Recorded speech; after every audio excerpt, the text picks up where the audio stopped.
السلام علیکم ورحمۃ اللہ۔ 25واں پارہ ان الحمد للہ والصلاۃ والسلام علی رسول اللہ اما بعد اعوذ باللہ من الشیطان الرجیم۔ پارہ شروع ہوتا ہے الیہ یرد علم الساعہ، قیامت کا علم اسی اللہ کی طرف ہی پھیرا جاتا ہے۔ مشرکین مکہ جب رسول اللہ صلی اللہ علیہ وسلم سے آخرت کی باتیں سنتے، جنت اور جہنم کی، تو مذاق کے طور پہ کہتے اچھا جناب قیامت کب آئے گی، یہ بتائیں کون سا مہینہ، کون سا سال۔ تو اللہ پاک نے فرمایا کہ میرے نبی ان کو بتا دیں قیامت کا علم اللہ ہی کے پاس ہے۔ وما تخرج من ثمرات من اکمامها، اور صرف قیامت کا علم ہی نہیں، دنیا میں کتنی چیزیں ہیں جس کا علم کسی کو نہیں، کہ پھلوں کے شگوفوں میں کیا نکلے گا، جو پھلوں کے غلاف سے، وما تحمل من انسا، مادہ ہر مادہ نے کیا اٹھایا ہوا ہے، ولا تضع الا بعلمہ، اور نہیں کوئی جنم دیتی کوئی مادہ مگر اس کے علم میں ہے۔ یعنی کہ جس ذات کی وسعت کا علم، وسعت علم کا یہ حال ہے کہ پھل غلاف سے نکلنے سے پہلے اس کو علم ہے۔ دنیا بھر میں جتنی مادہ ہے انہوں نے اپنے پیٹ میں کیا اٹھایا ہے، وہ جانور ہیں، وہ انسان ہیں، جنین سے لے کے آخر تک وضع حمل کی سب کیفیت کو وہ جانتا ہے، وہ علیم اور خبیر ذات ہے۔ قیامت کا علم اسی کے پاس ہے۔ ایک عرابی آیا رسول اللہ صلی اللہ علیہ وسلم سے پوچھنے لگا قیامت کب آئے گی؟ آپ نے فرمایا افسوس ہے، تو نے کیا تیاری کی اس قیامت کے لیے؟ صحیح مسلم کی یہ روایت ہے۔ تو عزیز بھائیوں، قیامت کا انکار کر دینا، پہلے تو چند لوگ تھے، آج تو ملکوں کے ملک کمیونسٹ ہیں۔ حالانکہ انسان کی عقل بھی مطالبہ کرتی ہے کہ جزا و سزا کا ایک ایسا دن ہو جہاں مجرم کو پوری پوری سزا ملے اور جس کا حق تلف ہوا اس کو انعام ملے۔ اور دنیا میں ہم دیکھتے ہیں کہ یہ ایسا ممکن نہیں، ایک بندہ لاکھوں بندوں کو مار دیتا ہے، ہزاروں کو قتل کر دیتا ہے۔ دنیا کی کوئی بڑی سے بڑی عدالت بھی کیا کرے گی؟ اسے ایک دفعہ پھانسی دے دے گی، لیکن باقیوں کے قتل کا انتقام کس طرح لیا جائے گا؟ اسی طرح ایک بندہ بے بس ہے، مجبور ہے، جیلوں کے اندر ہی سسک سسک کے مر جاتا ہے، اس کو ریلیف کا دن کب ہوگا؟ دنیا میں تو اس کا حق نہیں اس کو ملا۔ کشمیر کی جیلوں میں، فلسطین کی جیلوں میں بے بس چھوٹے چھوٹے بچے، معصوم۔ تو دنیا کے اندر بھی عقل سلیم یہ مطالبہ کرتی ہے کہ قیامت کا دن ہو۔ اس کے بعد اللہ تعالیٰ فرماتے ہیں وَيَوْمَ يُنَادِيهِمْ أَيْنَ شُرَكَائِي، اس دن اللہ ان کو کہے گا کہاں ہے وہ میرے شریک؟ قالوا، کہیں گے آذَنَّاكَ مَا مِنَّا مِن شہید، ہم پہلے ہی بتا چکے ہیں کہ ہم اس چیز کے گواہ نہیں ہیں، یعنی کہ اپنے خود ساختہ شریکوں کا انکار کر دیں گے۔ اس کے بعد سورہ شورا، مشورہ کا حکم دیا گیا رسول اللہ صلی اللہ علیہ وسلم کو بھی کہ آپ مشورہ کریں، تو سورت کا نام شورا۔ اللہ پاک فرماتے ہیں اسی طرح ہم نے آپ کو وحی کی قرآن عربی، عربی زبان میں یہ قرآن ہے، کس لیے؟ لِتُنذِرَ أُمُّ الْقُرَىٰ وَمَنْ حَوْلَهَا، تاکہ آپ خبردار کریں ام القریٰ، مکہ والوں کو اور جو اس کے گرد و پیش ہیں۔ پوری دنیا آ گئی۔ یہ ہے قرآن کا مقصد، کوئی تعویذ دھاگے بنانا، قرآنی فال نکالنا، جس طرح اور ہم نے کام سمجھ لیا کہ قرآن خوانی مردے کے لیے قرآن خوانی کی جا رہی ہے، کرائے پہ بچے مدرسہ سے منگوائے جا رہے ہیں، عزیز بھائیو، جو رسول اللہ صلی اللہ علیہ وسلم نے قرآن کا استعمال کیا اور صحابہ سمجھے، تو اس سب سے بڑا مقصد اللہ کی کتاب کا ہے کہ اس کو سمجھا جائے، اس کے اندر جو کچھ بتایا ہے اس پہ غور و فکر کیا جائے۔ تو فرمایا ہم نے اے محمد صلی اللہ علیہ وسلم آپ کی طرف عربی زبان میں قرآن نازل کیا تاکہ آپ خبردار کریں ام القرا اور اس کے گرد و پیش لوگوں کو، کیونکہ ان کی زبان یہی ہے، اولین مخاطب قرآن کے یہی تھے، اسی لیے ان کی زبان میں اترا، باقی سب اپنی اپنی زبانوں پہ اس کو سمجھیں۔ وَتُنذِرَ يَوْمَ الْجَمْعِ لَا رَيْبَ فِيهِ، تاکہ آپ خبردار کریں اس جمع ہونے والے دن کے بارے میں جس میں کوئی شک نہیں ہوگا۔ اس دن کیا معاملہ ہوگا؟ فَرِيقٌ فِي الْجَنَّةِ وَفَرِيقٌ فِي السَّعِيرِ، ایک جماعت جنت میں جائے گی انسانوں کی اور ایک جہنم میں۔ فرمایا اللہ پاک نے 20 نمبر آیت ہے، من کان یرید حرث الآخرہ، جو شخص آخرت کی کھیتی چاہتا ہے، نزد لہ فی حرثہ، ہم اس کی کھیتی میں اضافہ فرمائیں گے۔ یعنی کہ یہ نہیں کہ دنیا میں وہ بھوکا پیاسا ہے، لیکن اس کا مکمل ٹارگٹ اللہ کی جنت ہے، اللہ کی رضا ہے۔ تو اللہ تعالیٰ اس کی کھیتی میں اضافہ کس طرح کہ اس کو نیکیوں کی توفیق دیتے ہیں، اللہ تعالیٰ اسے کئی گنا ثواب دے دیتے ہیں۔ وہ ایک کھجور خرچ کرتا ہے، احد پہاڑ کے برابر وہ بن جاتی ہے، اور ایک درہم یا 1 روپیہ خرچ کرتا ہے تو وہ 700 گنا تک اللہ اس کو بڑھا دیتا ہے۔ یہ نہیں فرمایا کہ آخرت، یعنی کہ وہ صرف آخرت ہی اس کے لیے، دنیا میں وہ محروم رہے گا، بلکہ آخرت چاہتا ہے تو آخرت میں اس طرح اس کو ملے گا۔ وَمَنْ كَانَ يُرِيدُ حَرْثَ الدُّنْيَا، اور جو دنیا کی کھیتی چاہتا ہے، نُؤْتِيهِ مِنْهَا، ہم دیں گے اسے، لیکن منہا ساری نہیں، جتنی اس کی چاہت ہے اتنی نہیں، بلکہ جتنی اس کے مقدر میں ہے اتنی ہی ملے گی۔ وَمَا لَهُ فِي الْآخِرَةِ مِن نَصِيبٍ، لیکن کیونکہ اس کی نیت صرف دنیا تھی، آخرت قبر حشر نہیں تھی، تو اسے آخرت میں کچھ حصہ نہیں ملے گا۔ استغفر اللہ۔ اس کے بعد اللہ رب العزت فرماتے ہیں ان شریکوں کے بارے میں جو لوگوں نے اللہ کے شریک بنائے احکامات اور مسائل گھڑنے میں۔ ام لہم شرکاء، کیا انہوں نے ایسے شریک بنائے، شرعوا لہم، جو شریعت سازی کرتے ہیں ان کے لیے، من الدین، دینی مسئلے بیان کرتے ہیں، ما لم یاذن بہ اللہ، جس کی اللہ نے اجازت نہیں دی۔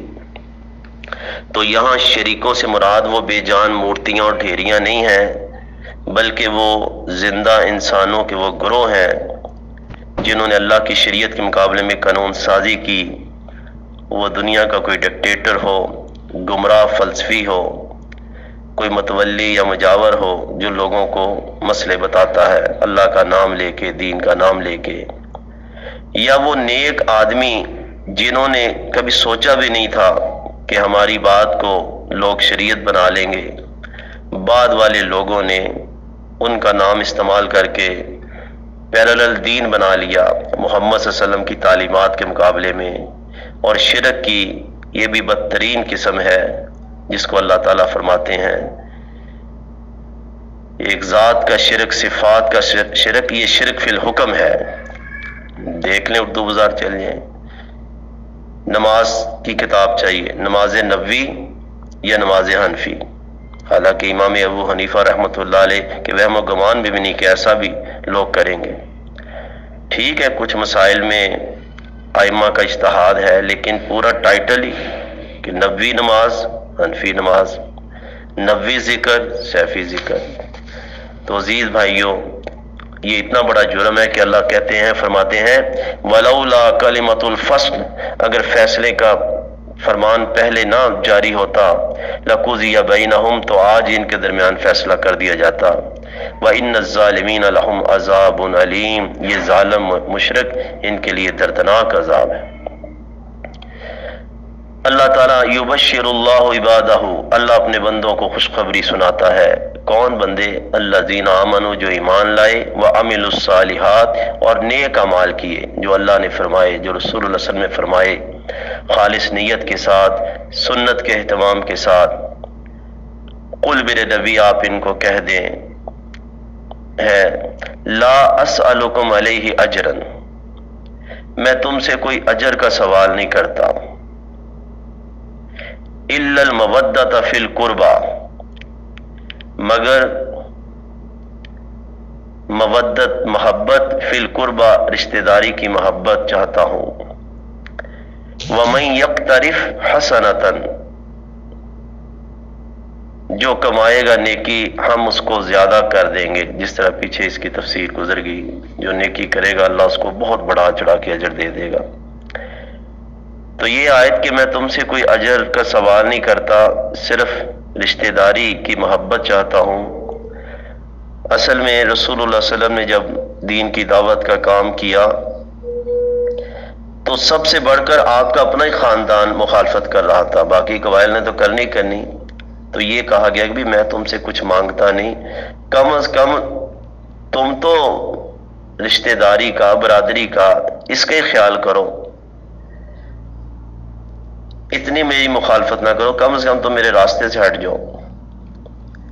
بعض نے یہ معنی کیا، اہل تشیع میں یہ معنی ہے، وہ کہتے ہیں میں تم سے کوئی اجر تو نہیں مانگتا لیکن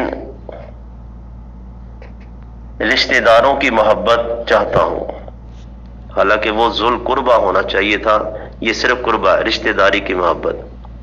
اور پھر وہ اسی سے آگے ڈیٹیل بیان یہ کرتے ہیں کہ میں تم سے کوئی اجر کا سوال نہیں کرتا، حضرت علی، فاطمہ، حسن و حسین، ان کا خیال کرو، ان سے محبت کرو۔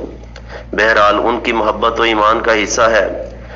دوسری احادیث کے اندر یعنی کہ کون ان کا بغض بد نصیب رکھ سکے گا، تو ان کی محبت و ایمان کا حصہ ہے، لیکن یہ آیت یعنی کہ اس معنی میں نہیں، کیونکہ جو شخص رسول اللہ صلی اللہ علیہ وسلم کا، یہ کافروں سے خطاب ہے کہ میں تم سے کوئی اجر نہیں مانگتا، جو شخص رسول اللہ صلی اللہ علیہ وسلم کا احترام نہیں کرتا وہ آپ کے رشتہ داروں کا کیا احترام کرے گا؟ اور دوسرا یہ صورت مکی ہے، حضرت فاطمہ کا نکاح بھی نہیں ہوا، حسن و حسین بھی پیدا نہیں ہوئے، تو یہ کون سے خاندان کا خیال کرنے کا اللہ تعالیٰ کہہ رہے ہیں؟ کیونکہ عبداللہ بن عباس رضی اللہ تعالیٰ عنہ کو جب کسی نے اس قسم کا معنی بیان کیا تو انہیں ٹوک دیا، کہا نہیں، اس کا یہ معنی ہے کہ کم از کم تم برادری اور رشتہ داری کی وجہ سے ہی یعنی کہ میرا خیال کرو۔ تو یہ تھی آیت۔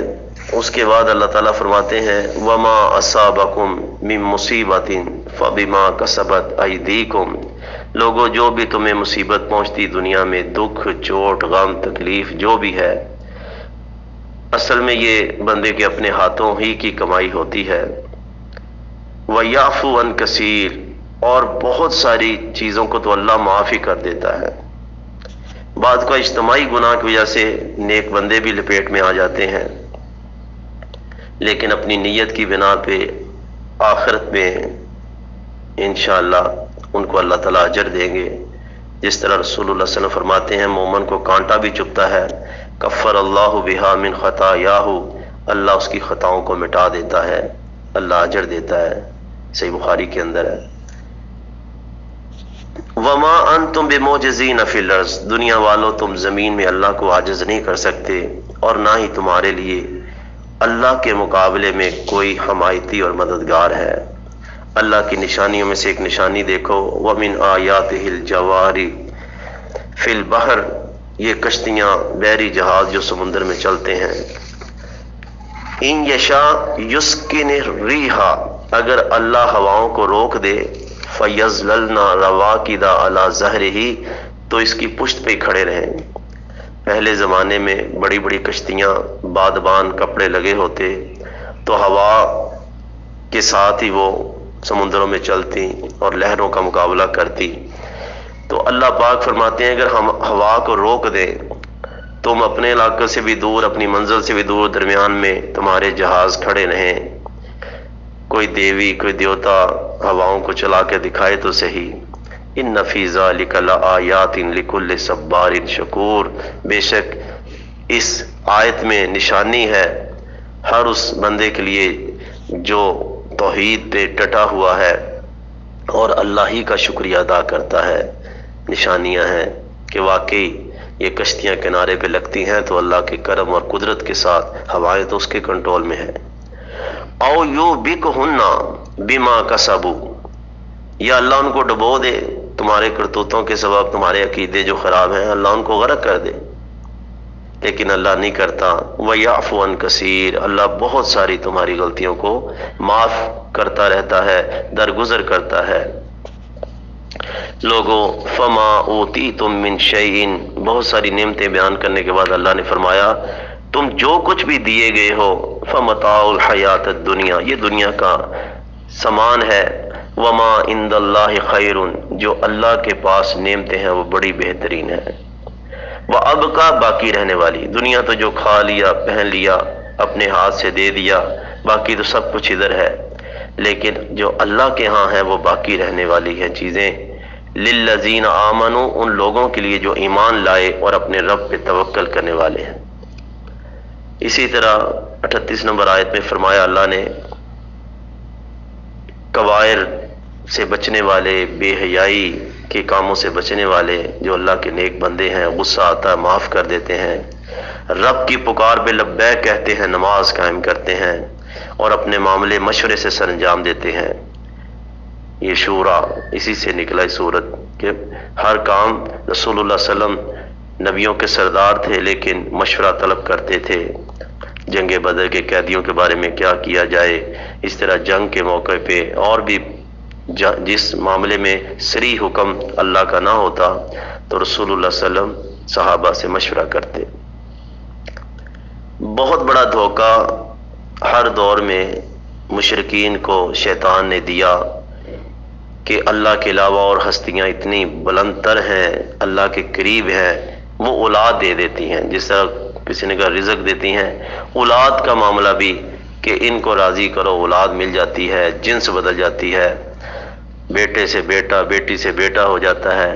اللہ تعالیٰ فرماتے ہیں للہ ملک السماوات والارض، اللہ ہی کے لیے ہے بادشاہت، یہ سورہ شورا کے اندر ہی ہے۔ آسمان و زمین کی ساری بادشاہت اللہ کے ملک میں ہے۔ یخلق ما یشاء، جس کو چاہتا ہے پیدا کرتا ہے جو چاہتا ہے۔ یہب لمن یشاء اناثا، جس کو چاہے بیٹیاں دے۔ ویہب لمن یشاء الذکورا، جس کو چاہے بیٹے دے۔ او یزوجہم ذکرانا و اناثا، اور جس کو چاہے اللہ بیٹے اور بیٹیاں دے۔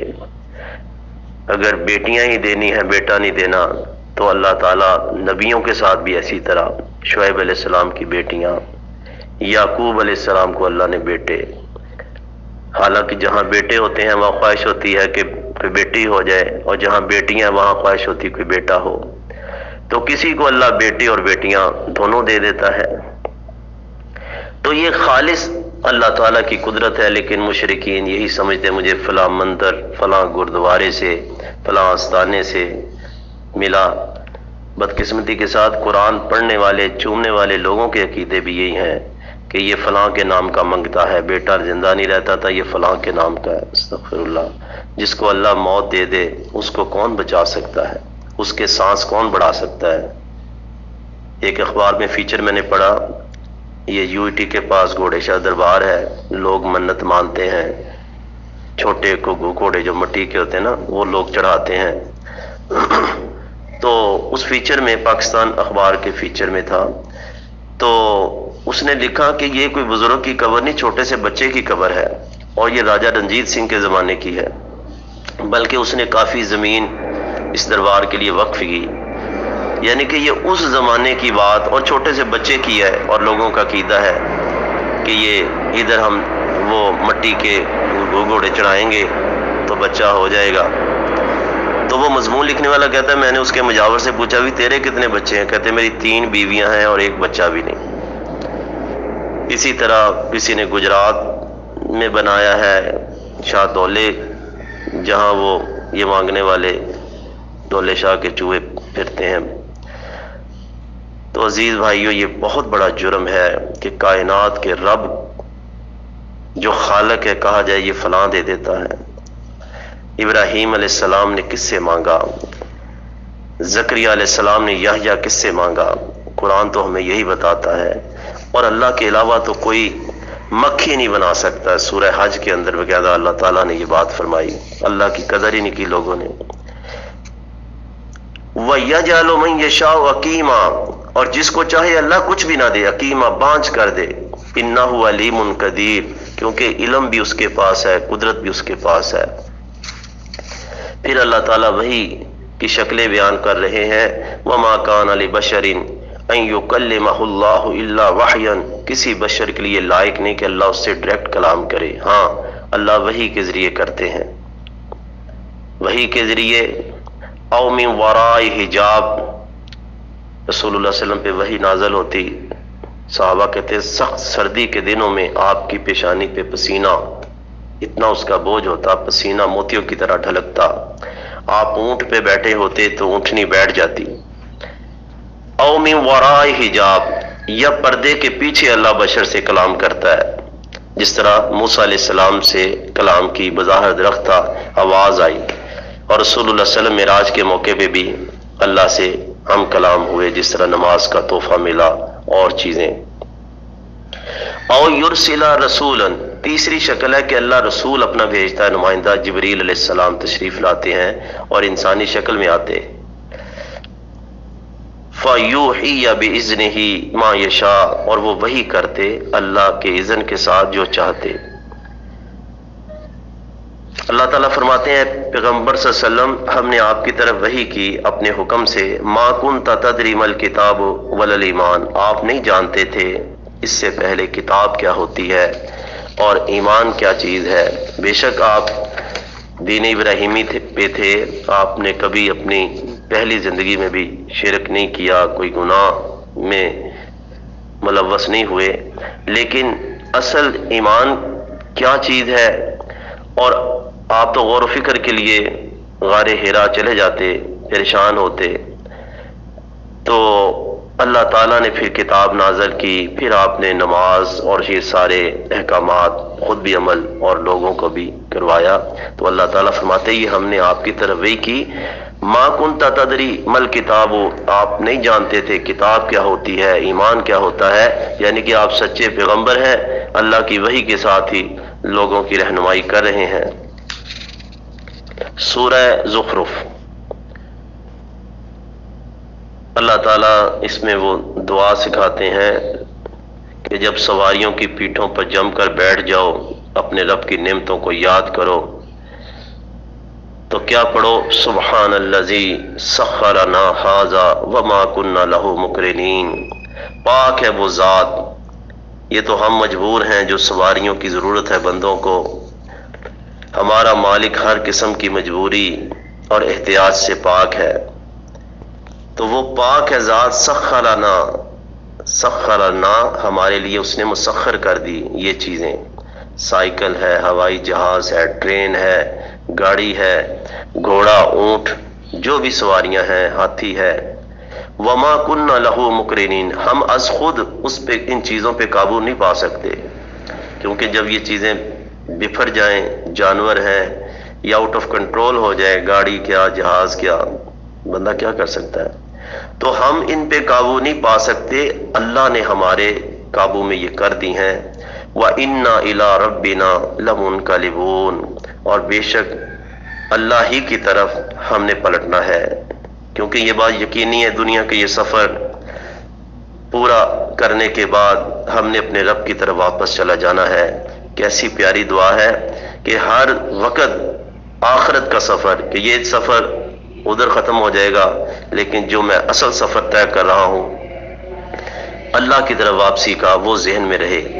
رسول اللہ صلی اللہ علیہ وسلم جب اپنی منزل پہ پہنچتے تو یہ دعا پڑھتے، آئبونا تائبونا، ہم واپس لوٹنے والے ہیں، ہم توبہ کرنے والے ہیں، عابدون، عبادت کرنے والے ہیں، لربنا حامدون، اپنے رب کی تعریف کرنے والے، صحیح مسلم کے اندر ہے، وجعلوا له من عباده جزءا، اور اللہ تعالیٰ فرماتے ہیں آگے کہ ان مشرکین نے اللہ کے بندوں میں سے اس کا جز بنا دیا۔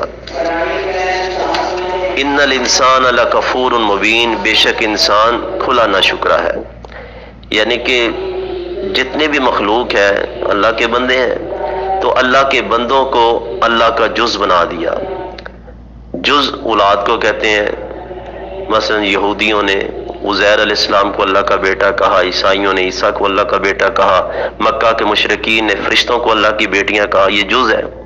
ہسٹری آف کرسچینٹی میں فشر نامی مورخ لکھتا ہے لائٹ ٹو لائٹ، عیسیٰ علیہ السلام کے متعلق روشنی سے روشنی، یعنی کہ وہ اللہ ایک روشنی ہے، اس سے روشنی، اس کو عربی میں نور من نور اللہ کہہ دو۔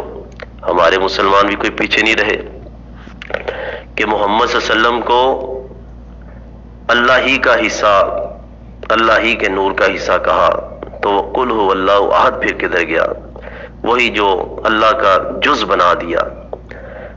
رسول اللہ صلی اللہ علیہ وسلم اولاد آدم کے سردار ہیں، ثقلین کے تاجدار ہیں، نورانی مخلوق پیچھے رہ جاتی ہے، محمد رسول صلی اللہ علیہ وسلم معراج پہ آگے چلے گئے۔ تو بہرحال اللہ تعالیٰ فرماتے کہ اس کے بندوں میں سے اس کا جز بنا دیا۔ انسان کتنا کھلا ناشکرا ہے۔ پھر اللہ تعالیٰ فرماتے ہیں وَلَوْلَا أَن يَكُونَ النَّاسُ أُمَّةً وَاحِدَةً، اگر یہ خدشہ نہ ہوتا کہ لوگ ایک ہی مذہب، ایک ہی امت بن جاتی، تو ہم جو رحمان کے کافر ہیں، رحمان سے منکر ہیں، ہم ان کی گھروں کی چھتوں کو چاندی اور ان کی سیڑھیوں کو چاندی کا بنا دیتے، اور ان کے گھروں کے دروازے اور وہ تخت جس پہ وہ ٹیک لگا کے بیٹھے ہیں سونے کا بنا دیتے، یعنی کہ سونے اور چاندی جو بہت قیمتی چیزیں ہیں ہم ان کے یہ گھروں کو بنا دیتے۔ کیوں کہ یہ تو دنیا کی زندگی کا سامان ہے، آخرت تیرے رب کے ہاں متقین کے لیے ہے۔ یہ تو اللہ کا بہت بڑا کرم ہے کہ اللہ نے ایسا نہیں کیا، یعنی کہ اللہ کے نزدیک دنیا کی حیثیت مچھر کے پر کے برابر بھی نہیں ہے۔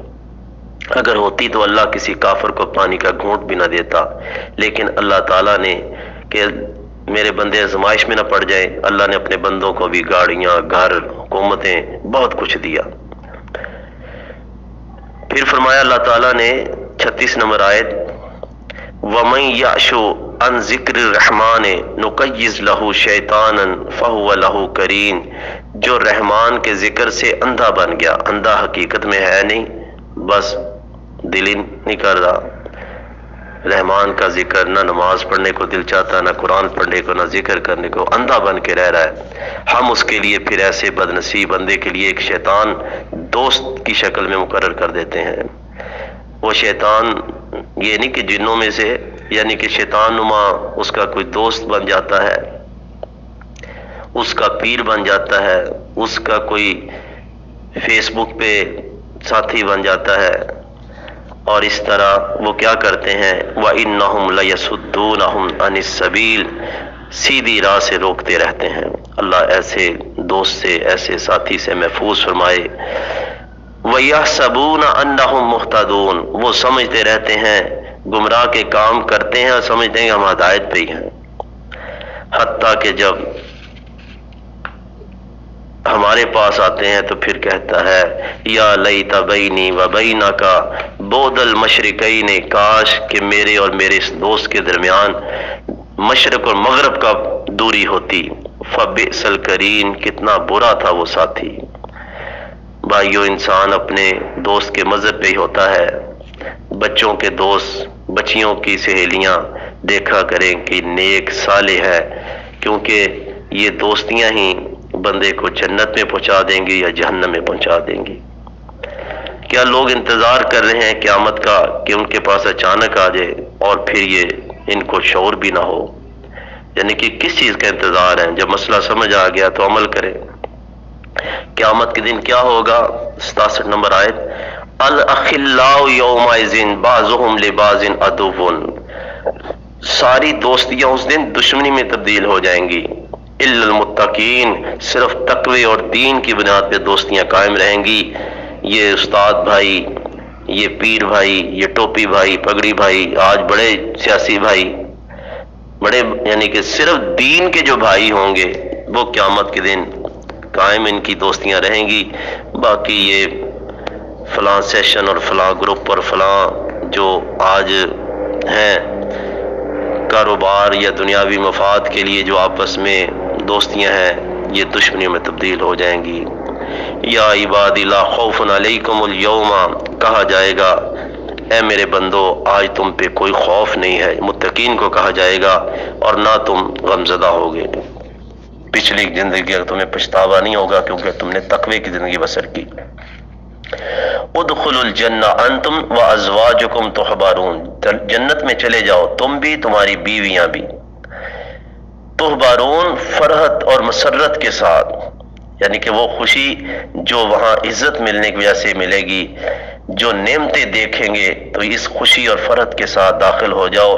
یطاف علیہم بصحاف من ذہب واکواب، سونے کی تھالیاں پلیٹیں اور سونے ہی کے ساغر بھرے ہوئے ہوں گے، وہاں ان پہ پھرائے جائیں گے، اور جو ان کے دل چاہیں گے وہاں ادھر ملے گی۔ وَتَلَذُّ الْأَعْيُنُ، ان کی آنکھوں کی لذت بھی ہوگی، ایک تو وہاں کے مناظر، دوسرا اللہ کا دیدار جو سب سے زیادہ آنکھوں کی لذت کا سامان ہوگا۔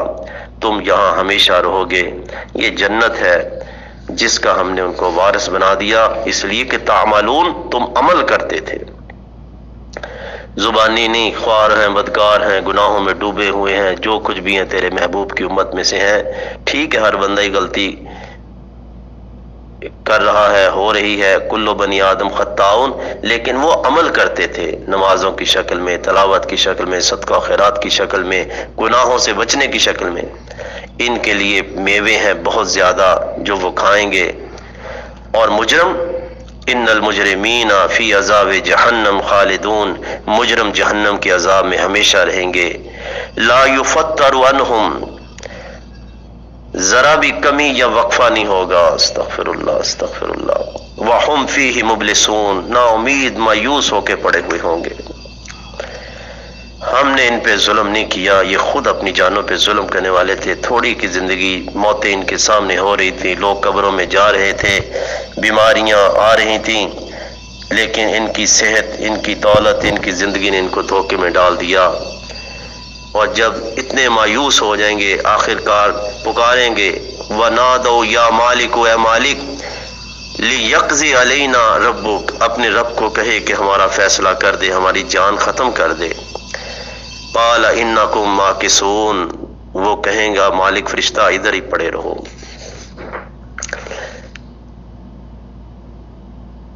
تمہارے پاس ہم حق لے کے آئے تھے، لیکن تمہاری اکثریت نے حق کو ناپسند کیا، دنیا کی مستی، دنیا کی رنگینی کے پیچھے پڑے رہے۔ سورہ دخان ہے، حامیم، اللہ تعالیٰ سورہ یعنی کہ حروف مقطعات میں فرماتے ہیں اِنَّا أَنزَلْنَاهُ فِي لَيْلَةٍ مُبَارَكَةٍ، ہم نے اس کو نازل کیا برکت والی رات میں۔ اِنَّا كُنَّا مُنذِرِينَ، بے شک ہم ڈرانے والے ہیں۔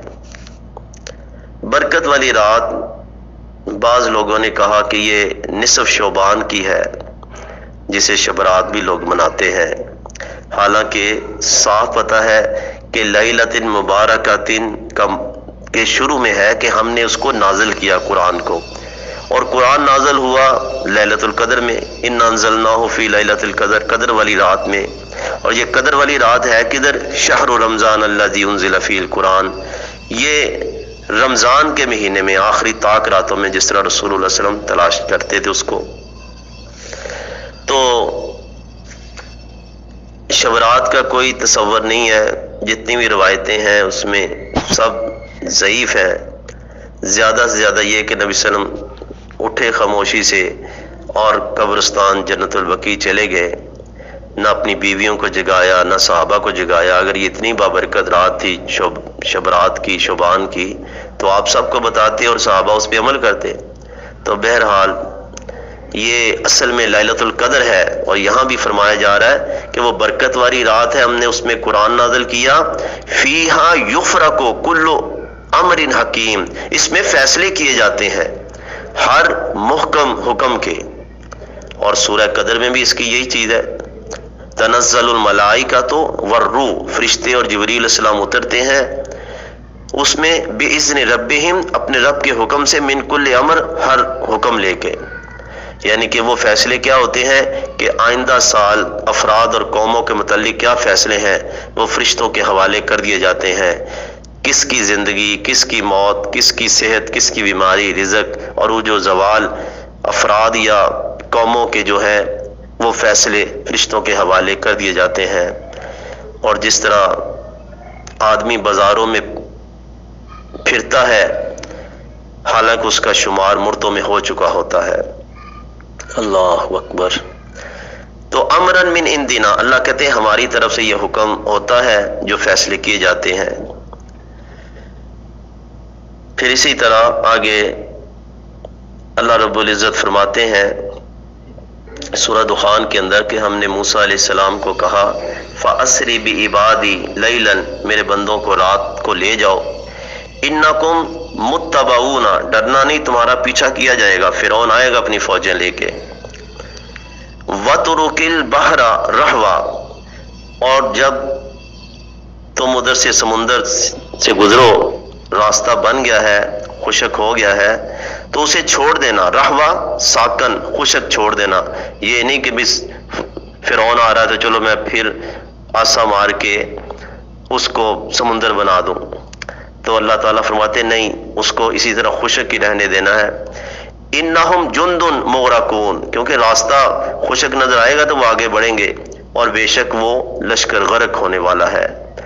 اور پھر جب وہ غرق ہو گئے تو اللہ نے کیا تبصرہ کیا، کم ترکو من جنات و عیون، کتنے ہی ہیں جو چھوڑ گئے اپنے باغات اور چشمے، دریائے نیل کے دونوں طرف پھلوں کے باغات تھے. وزروع و مقام کریم، عالی شان محلات اور اسی طرح کھیتیاں. و نعمت کانوا فیہا فاکہین، وہ نعمتیں جس میں وہ بڑے خوش تھے. کذالک اورثناھا قوما آخرین، اسی طرح ہم دوسری قوم کو وارث بنا دیتے ہیں ان نعمتوں کا. فما بکت علیہم السماء، یہ فرعون اور اس کے لشکر غرق ہو گئے، نہ آسمان رویا نہ زمین روئی، نہ ان کو مہلت دی گئی. ان شجرۃ الزقوم طعام الاسیم، لوگو جو زقوم کا درخت ہے یہ گناہگاروں کو کھانا ہے.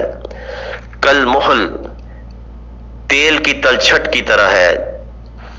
یغلی فی البطون، جو پیٹ کے اندر جائے گا تو جوش مارے گا. کس طرح؟ کا غلیظ الحمیم، جس طرح کھولتا ہوا پانی گرم جوش مارتا ہے. خذوہ، کہا جائے گا یہ تو دنیا کا عذاب تھا نا، قومیں برباد ہو گئیں، اللہ کی پکڑ آ گئی، مکافات عمل. آخرت میں یہ نہیں کہ چھٹی مل جائے گی، حکم ہوگا ان کو پکڑو. فاعتلوہ، ان کو گھسیٹو. الی سواء الجحیم، جہنم کے وسط میں تک لے جاؤ. ثم صبوا فوق راسہ من عذاب الحمیم، پھر اس کے اوپر کھولتا ہوا پانی اس کے سر کے اوپر ڈالو. ذق، چکھو. انک انت العزیز الکریم، تو بڑا عزت والا اور بڑا اپنے آپ کو غالب سمجھتا تھا. نیک بندوں کو حقارت سے دیکھتا تھا، دین کی باتوں کو حقارت سے دیکھتا تھا، بڑی شے سمجھتا تھا. استغفر اللہ، بندہ ہے کیا؟ پانی کا بلبلا، ایک ہوا ہے. آخری سورت کی ایک آیت سن لیں، سورہ جاسیہ. جاسیہ کا معنی گھٹنوں کے بل گرنا. اللہ تعالیٰ فرماتے ہیں وَتَرَى كُلُّ أُمَّةٍ جَاسِيَةً كُلُّ أُمَّةٍ تُدْعَىٰ إِلَىٰ كِتَابِهَا، تو دیکھے گا کہ ہر امت قیامت کے روز گھٹنوں کے بل بیٹھی ہوئی ہے. اتنا ہولناک اور ہیبت ناک دن ہے کہ وہاں سب نفسی نفسی کر رہے ہوں گے، گھٹنوں کے بل گرے ہوئے ہوں گے. کل امت تدعی الی کتابہا، ہر امت کو پکارا جائے گا اس کے نامہ اعمال کی طرف. الیوم تجزون ما کنتم تعملون، آج تمہیں بدلہ دیا جائے گا جو تم دنیا میں عمل کر کے آئے ہو. ھذا کتابنا، یہ ہے ہماری کتاب جو فرشتوں نے مرتب کی. ینطق علیکم بالحق، سچ سچ تم پر بول رہی ہے. بند کمروں کی غلطیاں اور گناہ دنیا کے سامنے نشر ہوں گے. اپنی کتاب بندہ خود ہی لکھ رہا ہے. کم از کم بندہ اپنے ساتھ ہی مخلص ہو جائے، اللہ سے توفیق مانگے. ان کنا نستنسخ ما کنتم تعملون، ہم لکھوائے جا رہے ہیں، جو تم عمل کر رہے ہو لکھوائے جا رہے ہیں۔ قیامت کی ڈائری جب ادھر نشر ہوگی تو انسان پکار اٹھے گا، ما لہذا الکتاب، یہ کیسی کتاب ہے، لا یغادر صغیرۃ ولا کبیرۃ الا احصاها، اس نے نہ کوئی چھوٹی چیز چھوڑی نہ بڑی، سبھی اس کے اندر آ گئی ہے۔ اللہ تعالی ہمیں دنیا اور آخرت کی رسوائی سے محفوظ فرمائے، آمین۔ وما علینا الا البلاغ المبین۔